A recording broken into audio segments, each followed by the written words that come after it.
en gros, sur nos grands domaines d'activité, on fait tous les systèmes lumineux qui sont un petit peu techniques. Ça veut dire qu'on fait pour des entrées d'IRM, etc. À chaque fois qu'il y a des endroits un peu complexes où mettre de la lumière, on peut faire appel à cette technologie.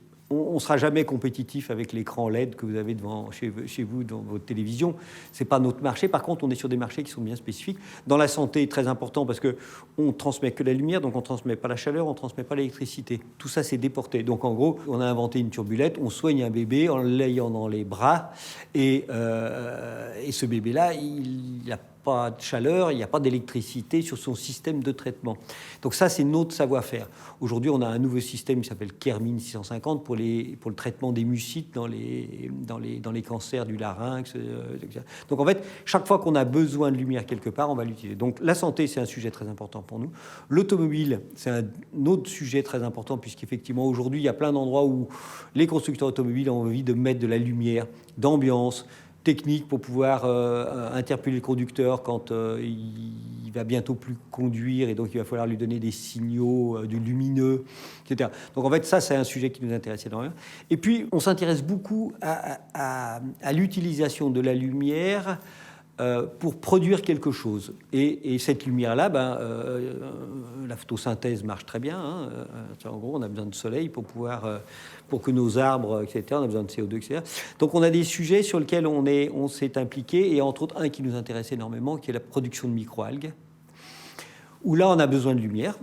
C'est des microalgues qui sont photosynthétiques, donc en gros qui ont besoin de chlorophylle. Et en fait, mais simplement c'est des microalgues, donc elles sont toutes petites. Et le soleil, il n'a qu'une couche.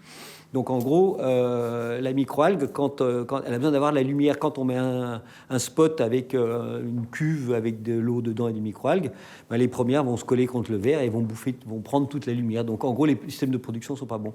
Donc en fait, on a inventé un multicouche de lumière. En fait, l'avantage de ne pas avoir de chaleur et de ne pas avoir tout le système électrique et électronique, c'est qu'en fait, on glisse que des guides d'onde, que des lames de lumière. Et on vient de créer une société qui s'appelle Algolight et qui va produire des microalgues pour faire des molécules dans le domaine nutraceutique, dans le domaine cosméto, dans le domaine de la santé. Les futurs médicaments, biomédicaments, on espère bien qu'ils seront produits avec ces fameuses microalgues et qui seront modifiées génétiquement, mais sans la problématique de faire ça en plein champ, très contrôlé, etc. Et donc ça, c'est un avenir tout à fait fantastique. Donc en gros, on s'intéresse, nous, toujours à ces technos qui vont pouvoir utiliser la lumière vraiment de manière spécifique. On a un deuxième sujet qui est la production d'hydrogène. Alors effectivement, les gens me disent, mais que tu fais du textile et tu produis de l'hydrogène. Et en fait, on fait une réaction photocatalytique, donc on fait de la photocatalyse. Et cette réaction photocatalytique, on va prendre du glycérol et on va séparer le glycérol, on va lui enlever son CO2, on va produire de l'hydrogène, etc. Mais simplement, c'est qu'en fait, les technologies, elles existaient là, c'est pas nous qui les inventons. Simplement, on amène un outil qui est capable de pouvoir accélérer le processus et augmenter les réactions et donc les rendre économiquement viables. Alors sur l'hydrogène, on a encore un peu de travail.